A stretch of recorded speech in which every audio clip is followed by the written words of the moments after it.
Welcome everyone for this webinar, Enagas, Snam and Fluxys smuggling problems of the past into our future. I will be a bit introduction to give a context, and then we will listen to our panelists for this evening. So maybe some of you is familiar with Enagas, Snam and Fluxys. They are key corporation active in the increase of LNG import to Europe. They are building in new gas hubs in Spain, Italy, and Belgium. This corporation operates under mandate given after REPowerEU package of legislation that was published in March 2022. In this context, they promote energy security connected with governments and, of course, building and promoting a lot of new LNG terminals across Europe.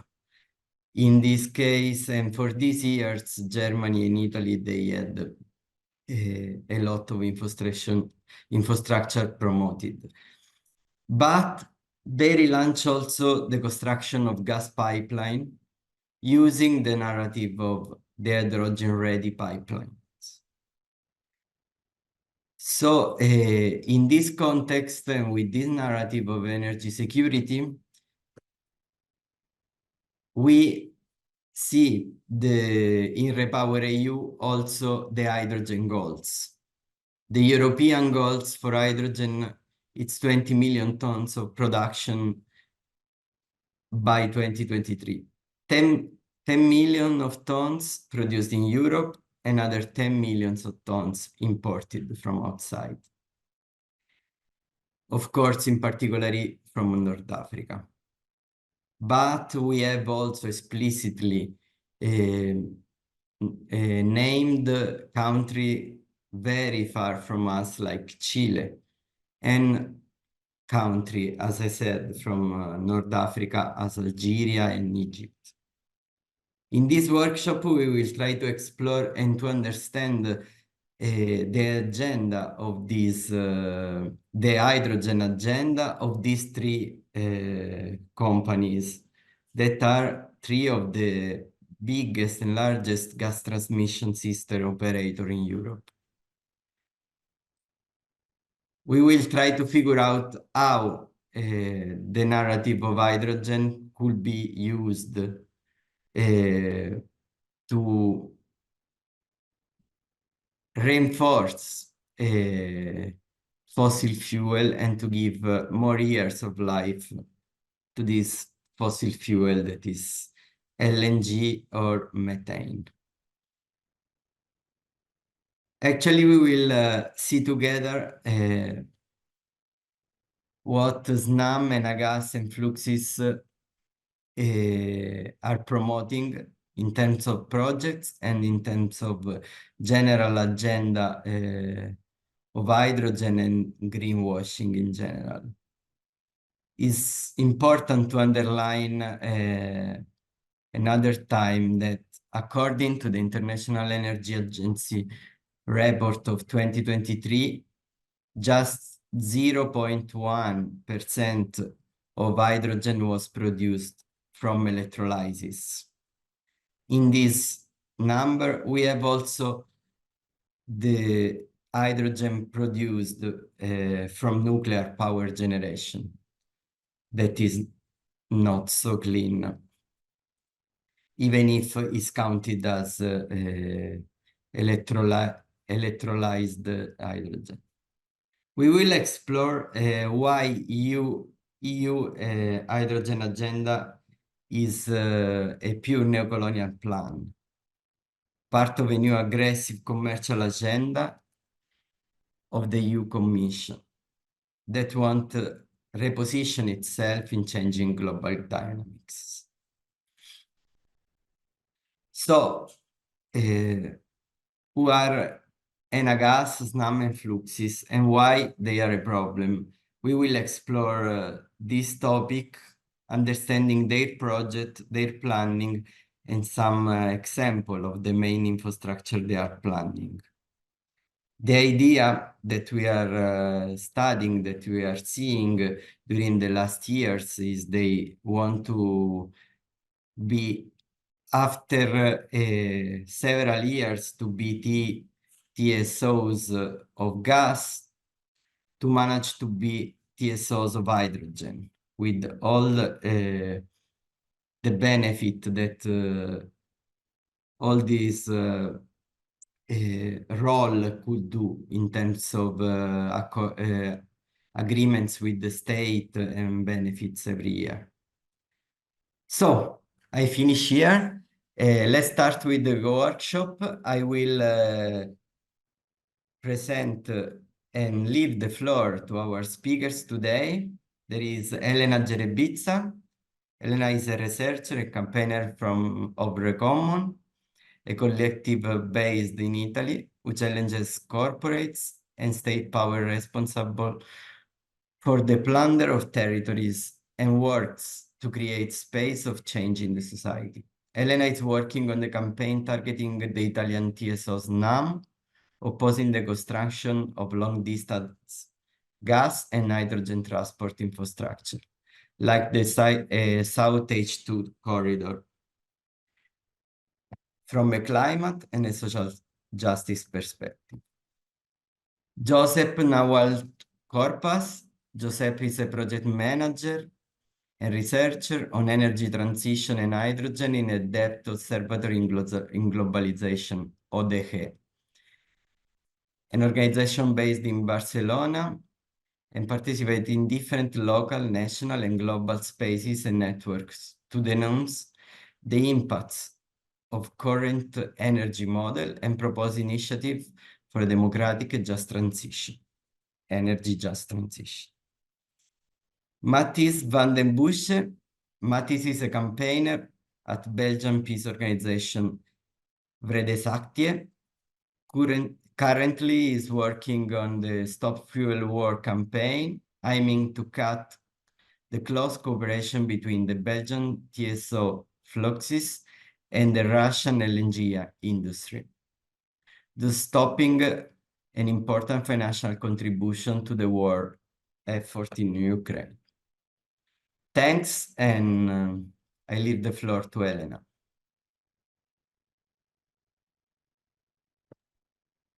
Thank you, Pippo. Can you hear me well? Yes? Okay.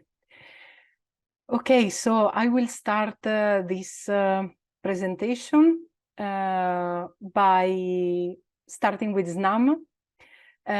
So Snam is the largest gas transmission system operator in Europe, the largest by number of kilometers of pipelines that it controls. So it controls 40,000 kilometers of pipelines plus gas storage and LNG terminals. And it is a company controlled 31.4% by the Italian state. So it's a publicly owned company. The government has the power to nominate the president and the board of the company. However, it is operating on the stock market like a private business. So it can, let's say, enjoy the advantages of this enormous public share in terms of political advantages and financial support by the Italian state and also by the European institutions. At the same time, it plays like a private corporation on the market. As you are seeing here, the colors of Snam are green and blue. The company is totally playing on the topic of sustainability. So it's presenting itself as a sustainable company, and it is also playing a lot with innovation, technological innovation, as one of the strong aspects of Snam. This is just to give you an idea of where the infrastructure that Snam controls. So you can see the entire network within Italy, but you can also see some strategic import infrastructure outside of Italy in Europe, like, for instance, the interconnector between the UK and Belgium, or the Trans-Adriatic pipeline connecting Italy, Albania, and Greece with another pipeline called TANAP that is directly importing gas across Turkey and from Azerbaijan. It is also controlling some other transmission system operators in Europe, for instance, Terega in France and DESFA in Greece. So this is just to give you an idea. What is I was talking before about the kind of privileges that Snam is enjoying because of its participation, the public participation. Actually, Snam has literally opened doors both to the Italian government and to the European Commission. So we have been monitoring how the fossil fuel industry has been pushing hydrogen as one of the false solutions to the climate crisis, and they could do it by enjoying literally a privileged access to the European Commission. So in this report, you see the Italian cover there, La montatura dell'idrogeno, but there is in English, the English version is called the Hydrogen Hype. We co-produced it with the CEO and Food and Water Accion Europe. And basically, we try to show how between December 2019 and September 2020, it was the fossil fuel industry who lobbied very heavily on the European Commission to push the hydrogen agenda across a number of policies that were discussed at the European Parliament and at the European Commission. At the same time, among these companies, of course, there was Snam, who had a key role, as we showed in the research. At the same time, Snam could also influence, for instance, the Italian recovery plan. So in the year when Italy was developing the plan and deciding where the money that we received from Europe should be spent in terms of sectors, basically Snam and the other main energy companies in Italy, Eni and Enel, they had basically two meetings per week with the dedicated commission that was defining the plan. So this is just to give you an idea of how strong is their lobby power. Snam is also very active into the CCUS forum, which is a space that was set up by the European Commission with the specific aim to facilitate the deploy of CCUS technology. And I'm mentioning it because CCUS, so the carbon capture, usage and storage of CO2, is going hand in hand with the hydrogen solution. So the industry is seeing it as a technology that, for instance, allow to continue to produce hydrogen from fossil fuels. So with capturing the CO2, according to the industry, we will have a clean version, clean hydrogen. This is a technology that is completely a failed technology until now. It has been experimented for maybe more than 40 years. However, for instance, none of the 12 large-scale CCS projects in Europe that should have been completed by 2015 was actually built at the end. So a lot of public money is going into it, but at the end of the day, we're not seeing results. We are just seeing how CCS is basically contributing to these false solutions that the oil industry is developing. So in terms of narrative, is quite interesting because Snam is talking about sustainable development of infrastructure, multi-molecule infrastructure that should be used to transport both natural gas as well as hydrogen, biogas, or CO2. How it is doing it, like how technically can it work, we really don't know. It's a mystery, but it's all over the place in the new reports by the company.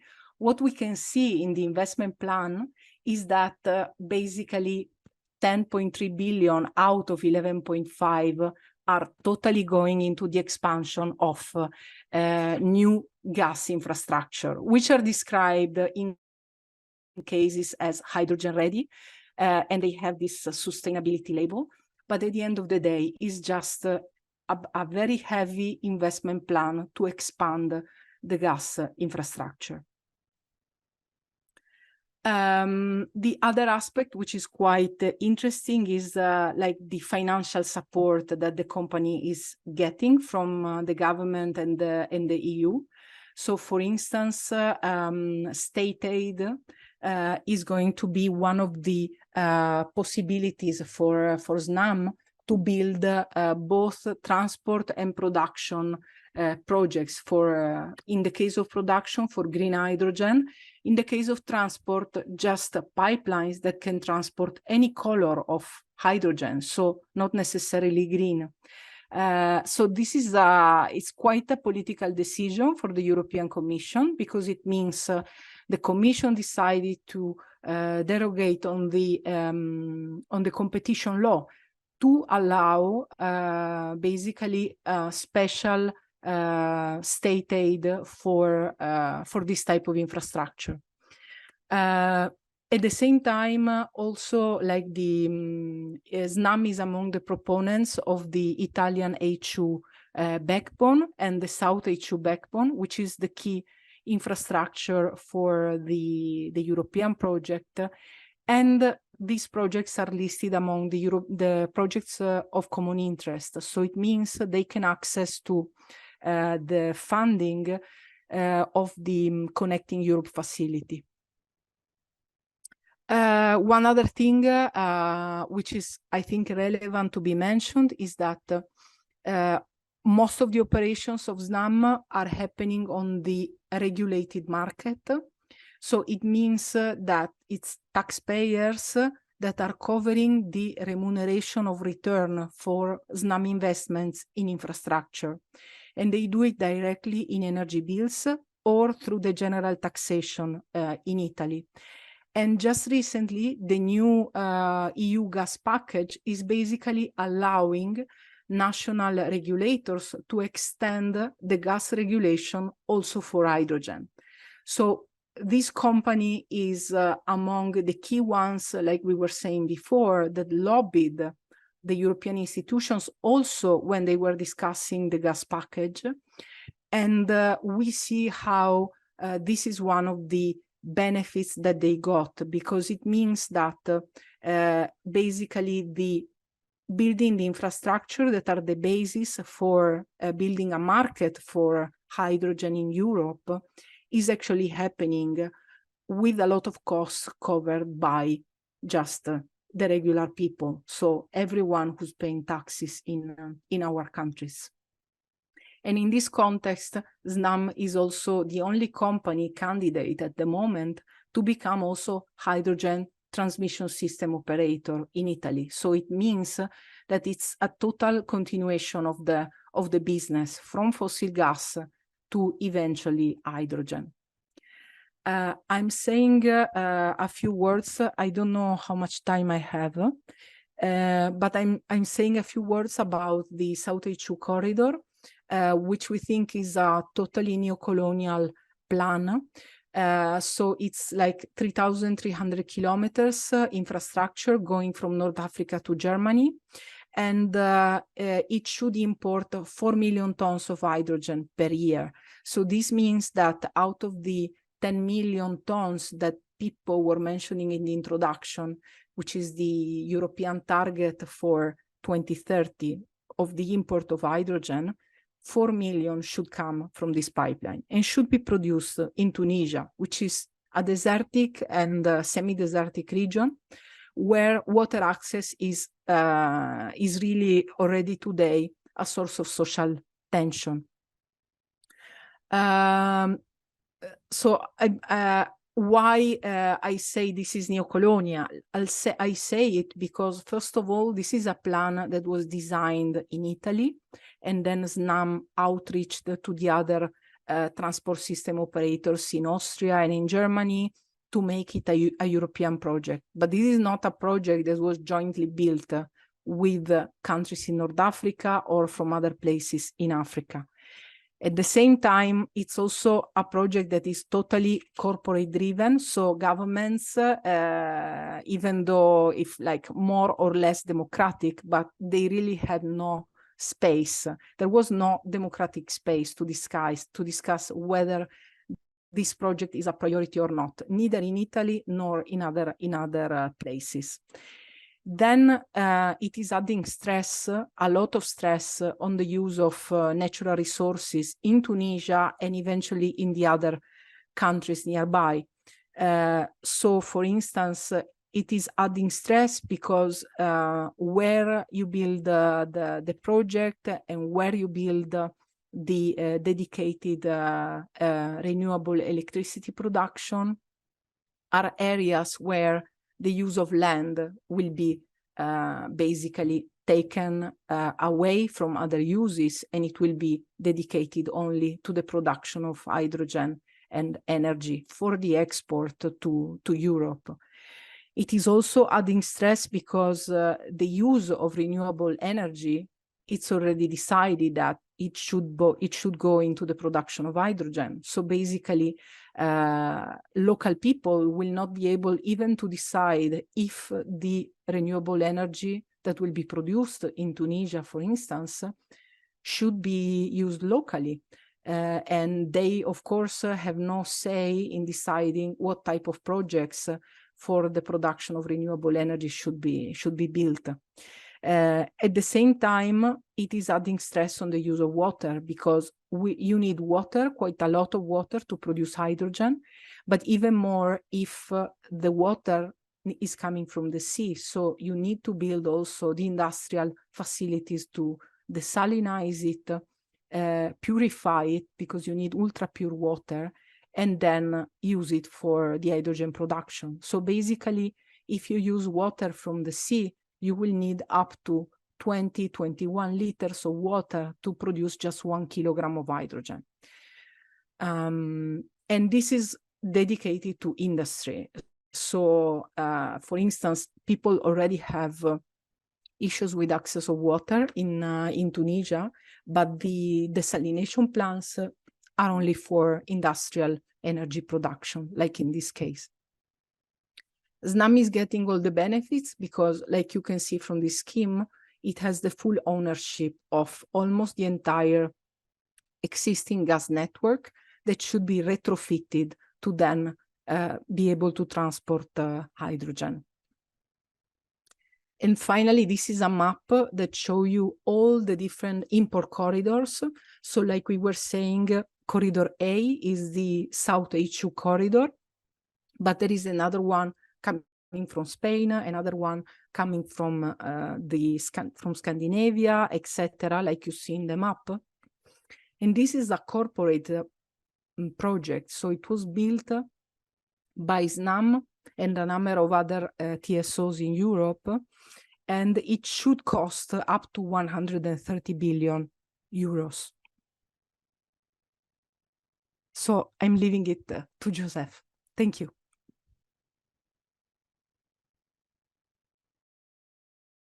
Hi, can you hear me? Okay. So, Elena, if we can pass to the next slide, please. The next one. Okay, so good afternoon, buonasera to everyone. As Elena say, I'm I'm Josep. I'm from the Deute Observatori in Globalization here in Barcelona, and I'm going to talk about Enagas, that is the Spanish TSO. and I will try to analyze some aspects as Elena did for Snam. And first of all, just to mention that in the case Enagas is the same case as Snam, because there is a big private shareholders, but there are also a part of public ownership that in this case is only a 5% of the mechanism that the Spanish state have to control some of the strategic companies that they have as Enagas. And also the colors of Enagas are the same as the Snam, are blue and green, so they are some similarities on them. First of all, I think that it is interesting to talk about the influence of Enagas on the Spanish government. First of all, because also linked with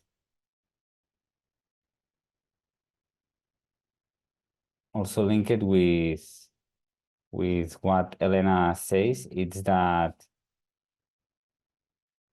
in the case of Enagas, it has been allocated as a provisional Spanish hydrogen TSO, and the Spanish government approved it on the 13th of December on 2023.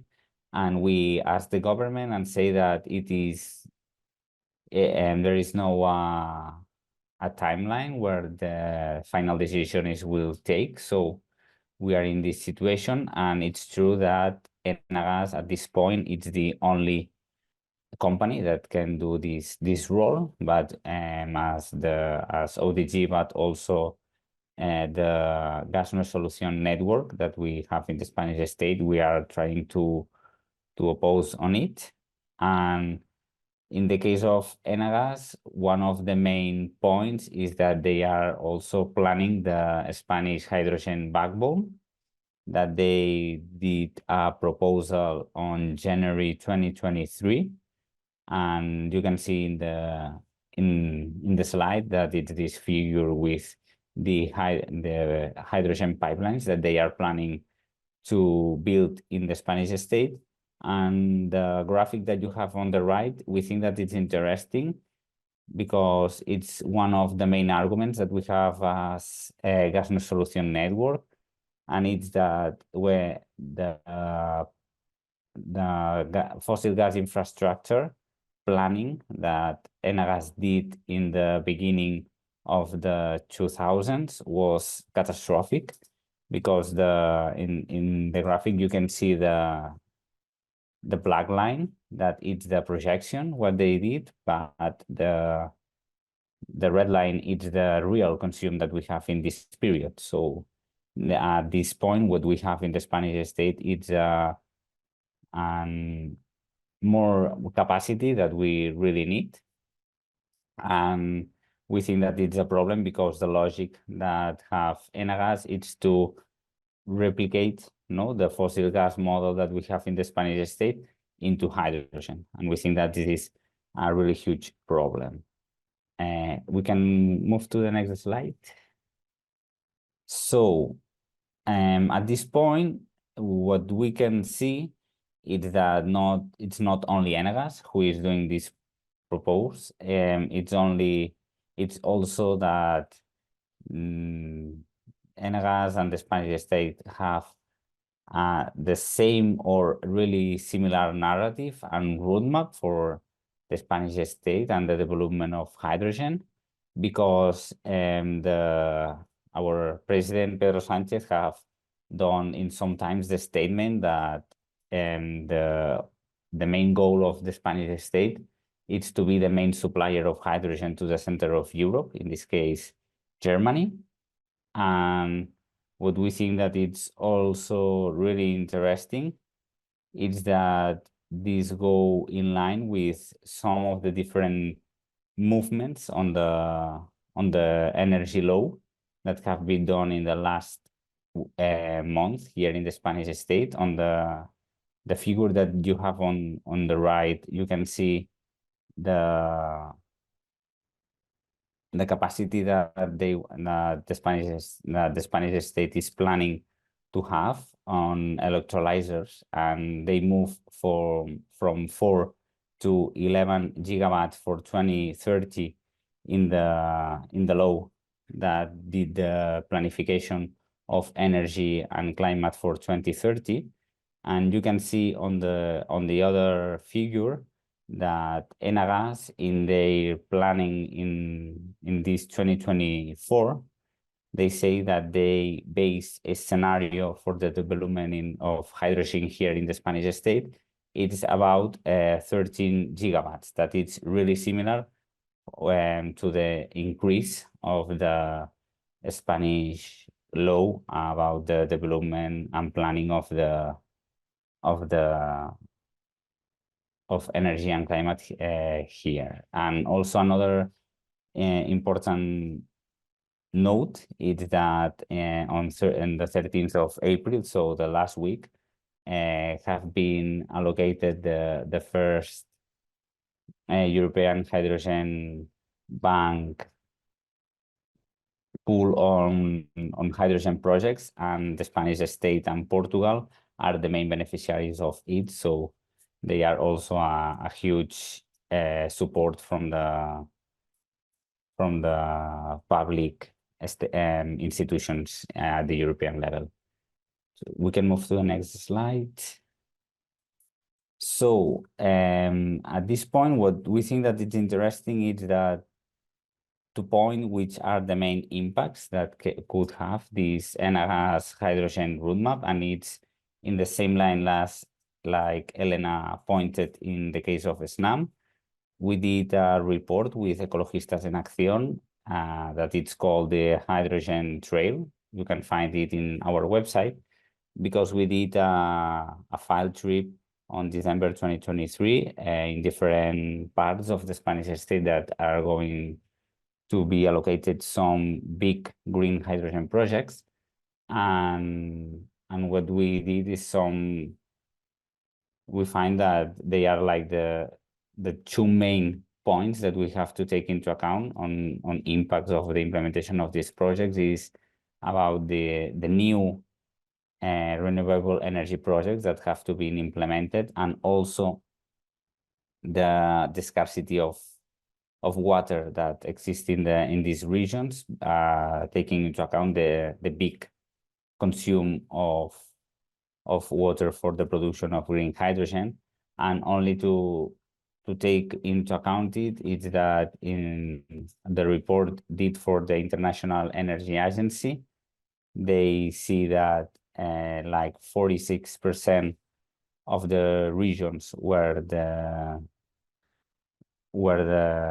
hydrogen projects in the Spanish state are going to be allocated are territories with hydric stress or that have some hydric scarcity. And in the case of the renewables, we did an estimation of the amount of renewable energy needed to produce the hydrogen estimated by Enagas in this baseline scenario. And we see that it's like 43 gigawatts of wind or 59 gigawatts of solar, and it is really similar. The wind and solar power capacity that the Spanish energy plan it's the goal that they are planning to have on 2030. If you can, Elena, if you can go to the next slide. So at this point, what is, as I mentioned before, the main goal of the Spanish state is to export this amount of hydrogen to Central Europe, and this is going to be done through the A2 Med. That is the A corridor that Elena showed in the last slide. And this A2 Med, it's planning to have a capacity of 2 megatons of hydrogen in 2030. That it's about the 10% of hydrogen consumption objective in the REPower EU. but it is the 20% in the case of the hydrogen that have to be produced in the European Union.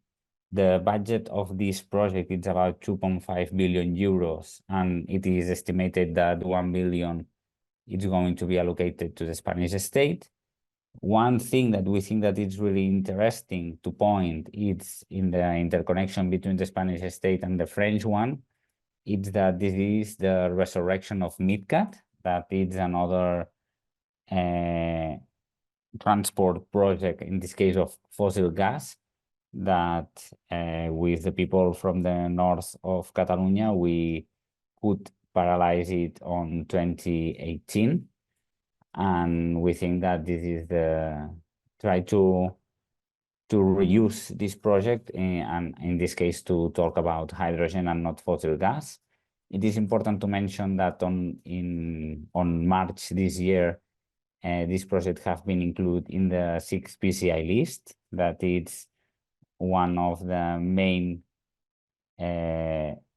lists where the transport of energy projects can have some facilities and have public money from the European level.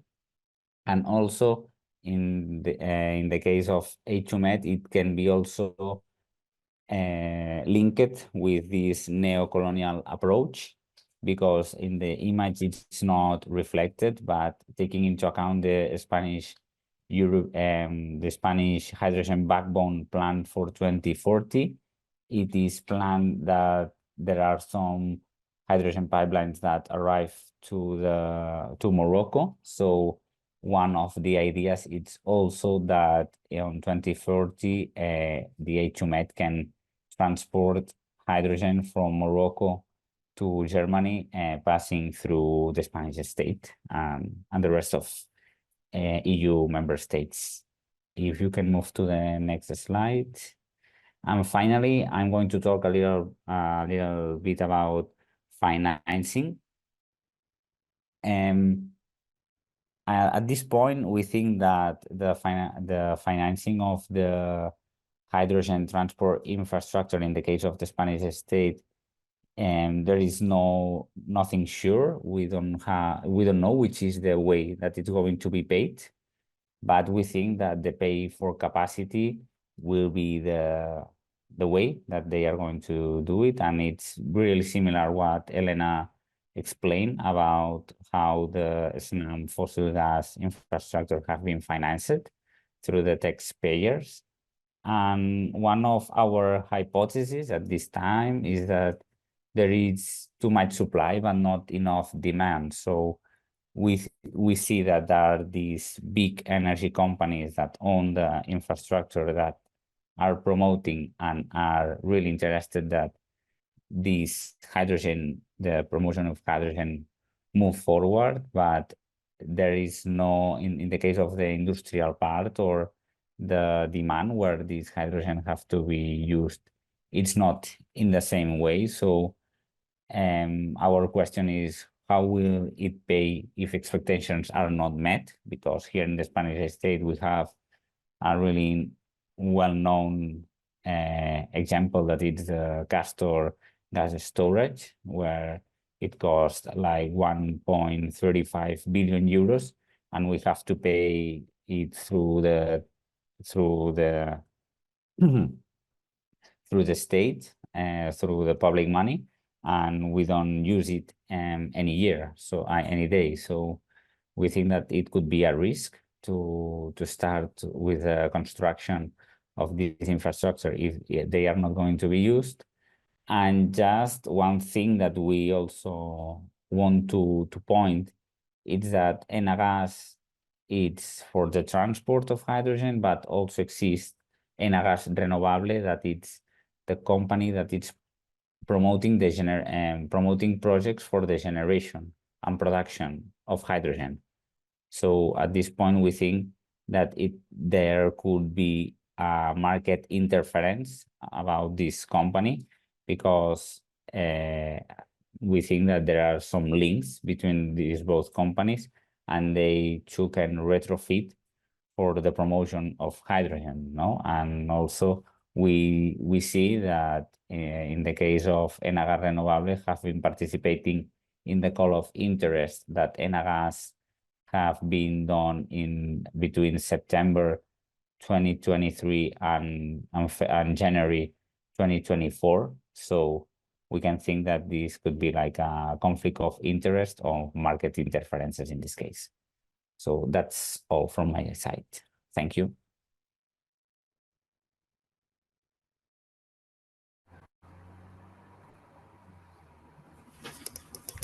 Okay, thanks a lot, Joseph and Helena, for the contributions. You can go to the next slide already, Helena. Good evening, everyone. I am Matthijs. I am part of Vredesactie. Vredesactie is a Belgian peace organization. At the moment, we have two campaigns. The first campaign is I Stop the Arms Trade. There, mainly through political and juridical work, we try to stop arms flows, but that's not the reason why we are in this webinar. We also have a campaign, Stop Fueling War. This we started 2 years ago, just after the Russian invasion of Ukraine.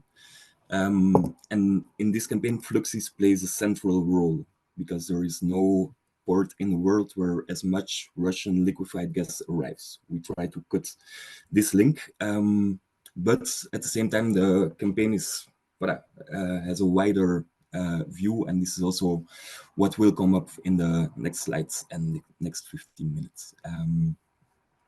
Thanks. So we talk about Fluxys. Fluxys started almost 100 years ago. And at that moment had a very, let's say, legitimate purpose in the sense that it supplied energy to Belgian households and production places. At that time, 100 years ago, fossil gas wasn't as problematic as it is today. So at that time, it was quite a legitimate business model. In 2001, with the liberalization of the gas market, Distrigas, which was the original name, separated into a gas grid operator, that manages the transmission system. So that became Fluxys. And on the other part, the trade that is owned by Distrigas. Since 2024, now in this year report is also the mentioning of the creation of Fluxys Hydrogen and Fluxys Carbon. So it's the company is widening up its scope, so it works now on both gas as well as hydrogen as well as carbon capture and storage. But one thing I want to think is good to stress is the picture you see here on the left at the bottom. Fluxys is not only involved in Belgium anymore, it's also privatizing gas infrastructure in Latin America, in the Middle East, and is also looking towards Southeast Asia. So instead of keeping to its legitimate purpose of supplying energy to Belgian users, they actually became a multinational and are investing abroad with the purpose of expanding and expanding. So we can go to the next slide.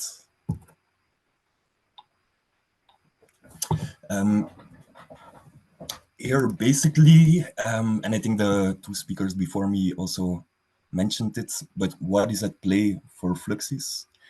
At this moment, Fluxys operates about 28,000 kilometers of gas pipelines. That's more than 2 times the radius of planet Earth, so that's a lot. And Fluxys the regasify capacity, so these are basically the LNG terminals.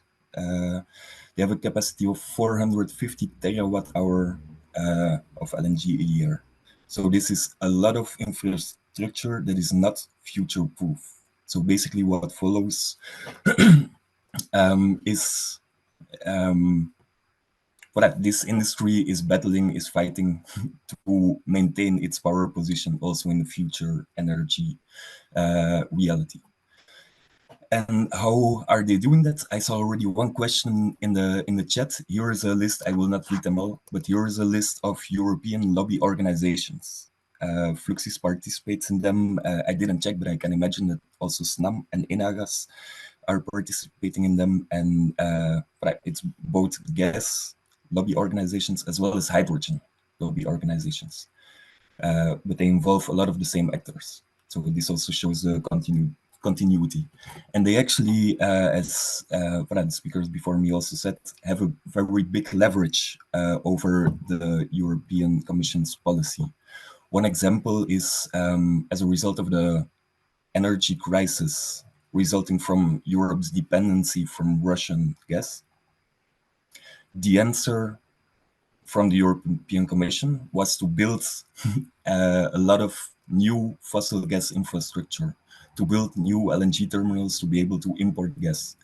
This answer was clearly informed by the gas industry. And this is what they are also doing for the hydrogen. I think in a bit we will see the very illogical, some very illogical elements from this reality, but understanding the political influence of the gas industry explains a lot. You can go to the next slide. So what story is Fluxys selling about hydrogen? They are at this moment supplying only gas, but at the same time, they only talk publicly about hydrogen and carbon capture. They present themselves as the most solid partner for the future. Last year, they built the first hydrogen-ready pipeline between Zeebrugge and Brussels. But this is being used for gas at the moment. This year, Fluxys Hydrogen was created, and I think it's also the first Belgian actor to be formally awarded the management of the hydrogen network in Belgium. The next 10 years, there's a lot of infrastructure planned for hydrogen, and in 2026, Fluxys wants to offer the first hydrogen transmission capacity. And the objective in 2030 is to have a transmission capacity of 30 terawatt hours. And then the European goals, as mentioned before, by 2030, Europe wants to produce 10 megatons of hydrogen, but also wants to import 10 megatons of hydrogen. In what follows, we will focus mainly on these imports. And I think different from, of course, hydrogen will also get here through pipelines, as mentioned before. But in the case of Belgium, Fluxys also wants to make its port ready for the imports through vessels, through shipping. So you can go to the next slide, Elena.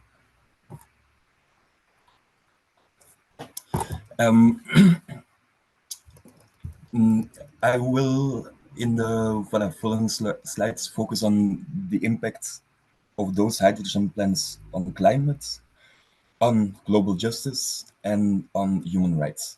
But let's first take a look at the climate implications. I think there it's really the crucial thing is that 1/3 of the energy, of the renewable energy that is produced, 1/3 is lost in the process of making hydrogen from electricity.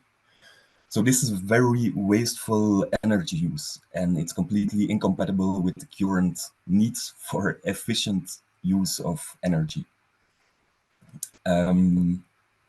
And at the same time, a study that CEO and TNI did, there they calculated that the hydrogen, green hydrogen, to be produced in North Africa is expected to cost 11 times the price of fossil gas at this moment. So this means Europe has to subsidize a lot of money, or the alternative that it's economically unviable. This is because, has also to do, one, a third of the energy is lost, but also the transport, the technical transport conditions are a lot different and a lot harsher than the transport of gas. So this just means that if it's economically not viable, then we're wasting a lot of cash and a lot of time on false solution. And maybe to make it a bit more concrete, the first point that I mentioned, for example, Fluxys is now negotiating together with the Belgian Ministry of Energy.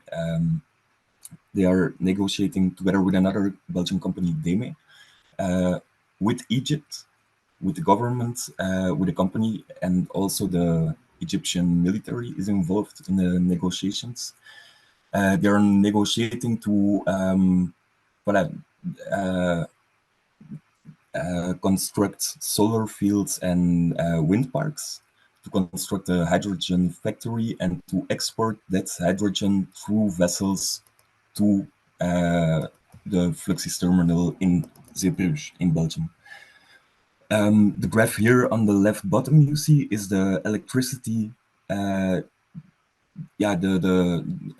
sources of electricity in Egypt. And you see the blue is oil, fossil oil, and the light blue is gas. I think about 94% of all electricity in Egypt is being generated with fossil fuels. This means that the best way to use this renewable energy is to use it domestically, is to use it in Egypt. And here you clearly see, if we see this from a logical perspective, it makes no sense to export, to lose 1/3 of the energy and export it.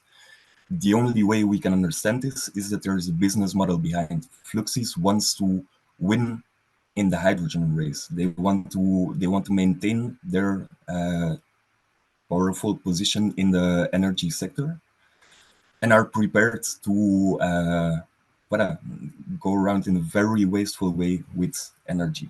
At the same time, the fight against climate change, it's not a fight that some can win and some lose. It's a fight that everyone wins or everyone loses. So that's for climate. Can go to the next slide.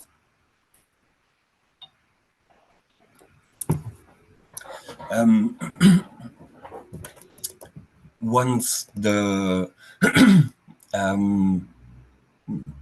hydrogen perspectives were generated, also the Belgian government is very much feels very dependent from Fluxys for the energy transition. So both the CEOs and spokespersons of the company Fluxys, together with ministries, sometimes together with the king, they go around in a lot of countries to make deals on hydrogen production. For example, they already privatized quite a lot of infrastructure in Oman. Also in Chile, they have a terminal. They're making deals in Egypt, in Namibia. So here are 3 elements why I do consider this hydrogen import as a very neo-colonial reality. One, Fluxys, a Belgian company, is privatizing a lot of energy infrastructure in the global south. We all know that the right to access to energy might be really jeopardized once there's the business model of a multinational involved. 2, Fluxys is grabbing renewable energy in the global south to supply Belgian and German industrial clusters. And from the slide before, they do it in a very wasteful way. And then the last point, in some countries, Fluxys is also dealing with dictatorial regimes. 2 mechanisms that sometimes play in those regimes is, one, there's a structural human rights violations, repression of social movements to be able to maintain the power, but also the revenues that come from the energy sector for those regimes can be very important. So once Fluxys enters in this reality and chooses to operate in this reality, the chances are bigger than that they are perpetuating and maintaining the status quo in these countries by making deals with dictatorial regimes, such as is the case in Egypt or in Oman. And this is also very linked to the next slide, which takes a human rights perspective. And here, maybe I want to focus first on the present, so on the right side. At this moment, what is happening? Fluxys operates now gas. A few years ago, they signed a 20-year contract with Jamal LNG, which is a Russian LNG exporter. And voilà, Fluxys says on a lot of things they have political leverage, a very high political leverage. But on this, Fluxys says, okay, we signed the contract, we cannot do anything, we have to continue servicing our clients. The consequences of this servicing is that 1 billion euros a year is being added in tax money to the Russian war chest based on the gas that's passing through Zeebrugge. On top of that, Novatek, which is the close partner of Fluxys based in Russia, is also actively involved in the war by paying extra salaries to soldiers active in Ukraine. So there's a lot of, this involves a lot of human rights violations in Ukraine that is part of the value chain of Fluxys. Another example is the TAP pipeline, European, where Fluxys, but also Enagas and Snam part. European payments for fossil gas from Azerbaijan contribute to the military capacity that they also deploy in Nagorno-Karabakh. So I just wanted to mention these these present cases to say that the future risks are really to be taken seriously. For example, this Fluxys is making plans in Oman, where there are a lot of incidents of the torture of protesters, where there's no free press, where there's no right on civil society organizing without the consent of the regime. Or in Egypt, where there's between 60,000 to 100,000 political prisoners, and there's violent repression of social movements, where there's a military dictatorship. If Fluxys starts to operate in that environment, it's very likely that once again, as is the case today, households and companies paying their electricity bills are as well paying for repression, are as well paying for the structural violation of human rights. So we can go to the next slide. How can we cut this? And how can we see that if we pay energy, we do not pay for repression? I think the first logical one, but there's a big need on a political level. There is a need for a just foreign policy based on global needs instead of the fossil industry's interests. And I hope it's clear from the last slides, hydrogen imports from the global south are really not part of this just foreign policy. But then the second, and here I want to emphasize a bit the specific reality of these TSOs that we're talking about. There's a need for a clear human rights due diligence framework. And the TSOs now, they have a monopoly position. And that's why in the European law is inscribed a non-discrimination principle, which means that these companies cannot refuse any client. They have to accept everyone, except there are some technical requirements. If a client does not meet those technical requirements, then Fluxys or Enagas or Snam, they can decide to, or they have to decide to not allow a client to enter in the reports to make use of their services. Our proposition would be, instead of only having technical requirements, also to have human rights criteria, human rights requirements that in an objective way can be applied and by which TSOs can grant or deny the access to the infrastructure. I think this is a really important element to be able to cut the connection between our energy system and repression. So we can go to the next slide.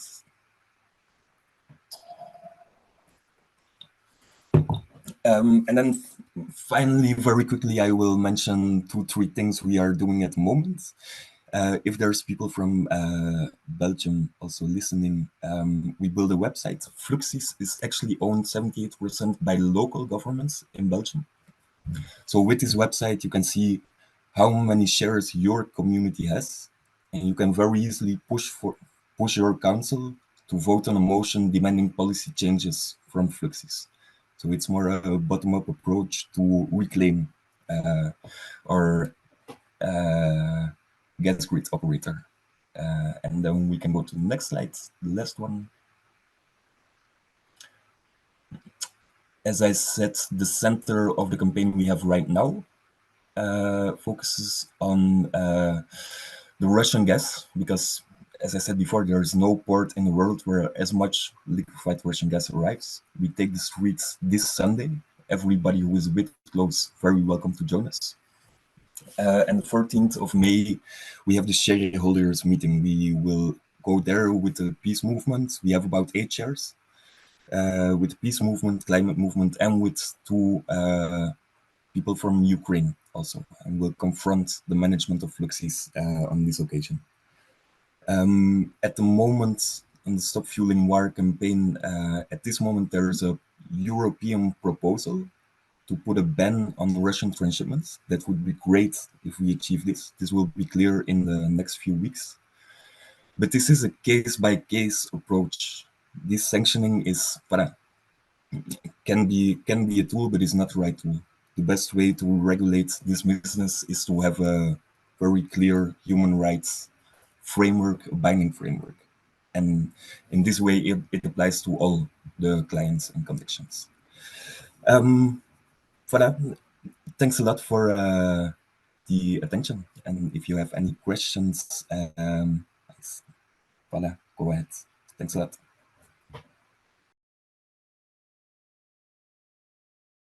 Thanks, Matthijs, Joseph, and Elena. I don't know if Elena, Matthijs, and Joseph, they want to answer the second question we had before. If you have any information to add. Otherwise, we wait for others' questions. Yes, I can give my opinion on this, because I think that the position from the different EU member states governments, it's not about opposing this hydrogen promotion, it's more about which kind of hydrogen they are going to support, no? So we have, I think that was in the beginning, 2023, that blue hydrogen has been included as a, I don't know the concept, but that can be financed with public money, because taking into account the low emissions that it have, the blue hydrogen, and it was pushing really hard from Germany, that it's the main interested on it. But for example, we have in the case of France that it's pushing for the pink hydrogen, that it's produced from the nuclear energy. And in the case of the Spanish state, they are only taking into account green hydrogen, that it's about renewables. So I think that in the case of the governments, it's more related with the energy that they want to use to produce this hydrogen, not opposing the promotion from these companies.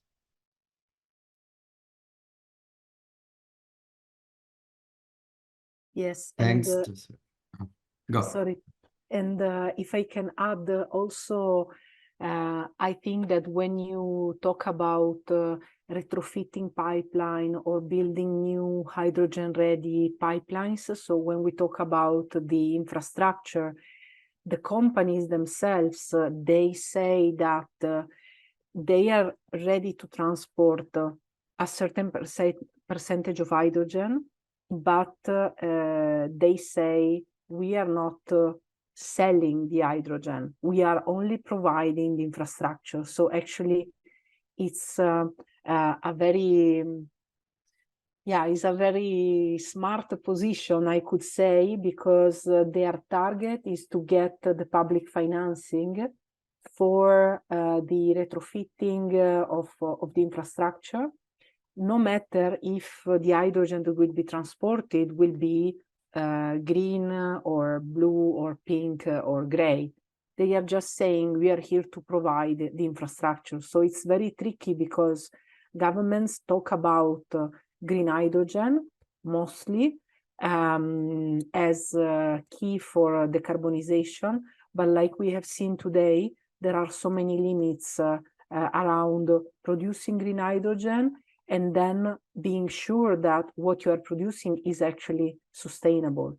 And these companies are taking advantage of a very blurry narrative, like Snam talking about multi-molecule pipelines or sustainable development of pipelines.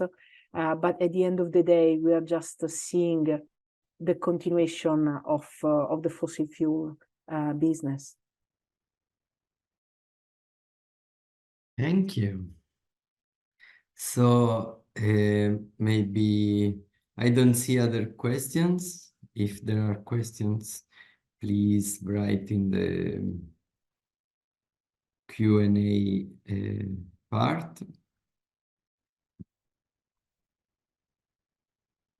Otherwise, I don't know if you want to add something.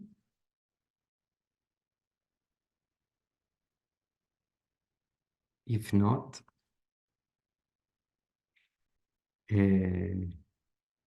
Yes, I just only to mention and to add, because when we talk about these companies, I just mentioned at the end of my presentation, but as ODG, but also Gas No Solution Network, we think that it's really interesting the tricky way as Enagas is doing this promotion of hydrogen, because they say that Enagas and Enagas Renovables are not the same company. For example, inside of Enagas, there also exists one company that is about this TSO management, that it's the transmission system operator, but then there is another company that it's about the infrastructures only. But at the end, the activity is the same, because you have to build infrastructure to can do the activity as a transmission system operator. So we think that we have at this point the opportunity to try to finish with it, because in the case of hydrogen, try to eliminate that Enagas can do the same, and in the fossil gas that you have to be another company, not only because your fiscal number or this is different, there is a different company, not because there exist links between the activities that you are doing. So we think that this is also one of the tricky things that we have with Enagas at this point in the Spanish state. I don't know if I can ask questions, but I have one, so I don't know who wants to answer. How could be problematic the regulated return for hydrogen and CCS? Don't run to answer, but thanks. I can say something from the Italian perspective. I think it can be very problematic because, for instance, one of the reasons why CCS projects are never passing from the pilot phase to the industrial phase is that the cost is becoming too high. And the same thing that was highlighted also by Matthijs is that in the case of the production of hydrogen outside of Europe, the cost of producing green hydrogen is so much higher than producing gas, than the price of gas today. So basically, these things are not happening if there is no public financing for them. And in the case of infrastructure, like in the case of CCS, for instance, infrastructure is a very key part because you have to be sure that you are storing CO2 underground and that it will stay there forever. And Joseph before was mentioning the Castor project in Spain. The project is not functioning because when they started to inject gas, I think in that case, I don't remember what was being injected, but basically there started to be earthquakes, and then the government had to stop the project. So in the case of the deposit of CO2, there is no insurance among in the sector for how many years the CO2 will be really kept underground, and there is no insurance of how the underground storages will react to these injections of CO2 through time. So if you have a mechanism that is basically making sure that the government is going to pay for all the costs, then governments may start to do it, even if they know that it's going to be failed projects, because we will pay for them. And in the case of hydrogen, I think it's likely the same. It could be too expensive to run the infrastructure, or also to be able to do the retrofitting every few years because of the corrosion that is generated by the hydrogen. But if you have a mechanism that guarantees that the public is paying for it, governments may decide to go ahead. And especially if they don't explain how the mechanism works. So basically, people are just not aware that, we are just signing off a blank check to the corporations. And this is not even helping to decarbonize the economy, but it's for sure not helping to move away from a fossil fuel economy, because it will be still having that very route.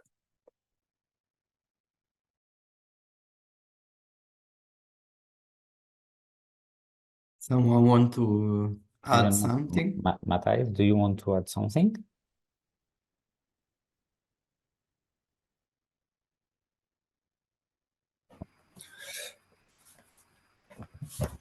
On the regulated prices, I don't know if I have too much to add.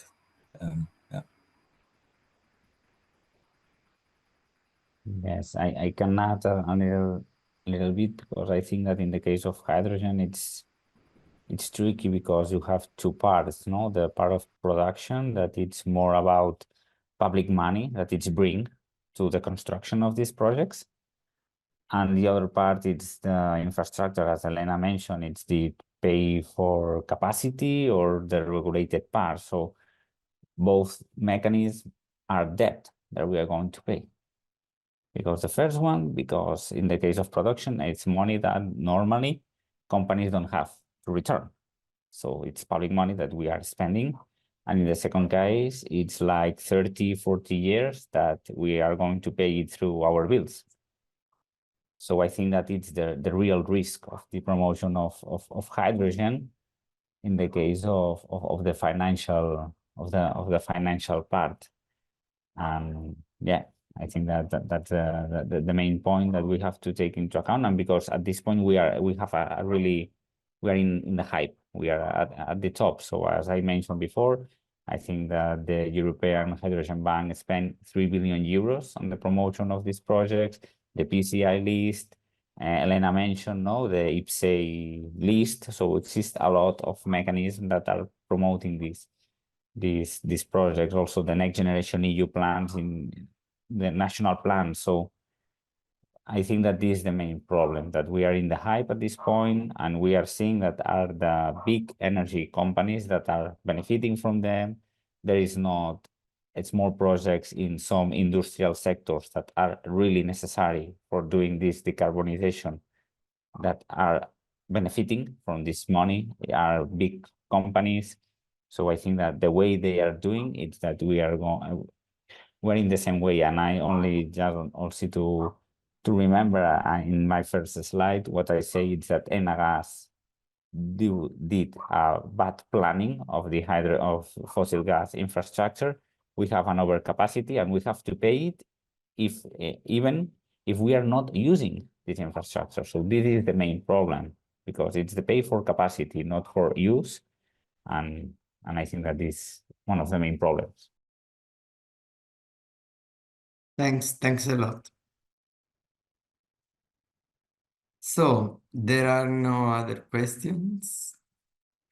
If you agree with this, I say thanks and goodbye for all the panelists and all the people stayed with us for more than 1 hour.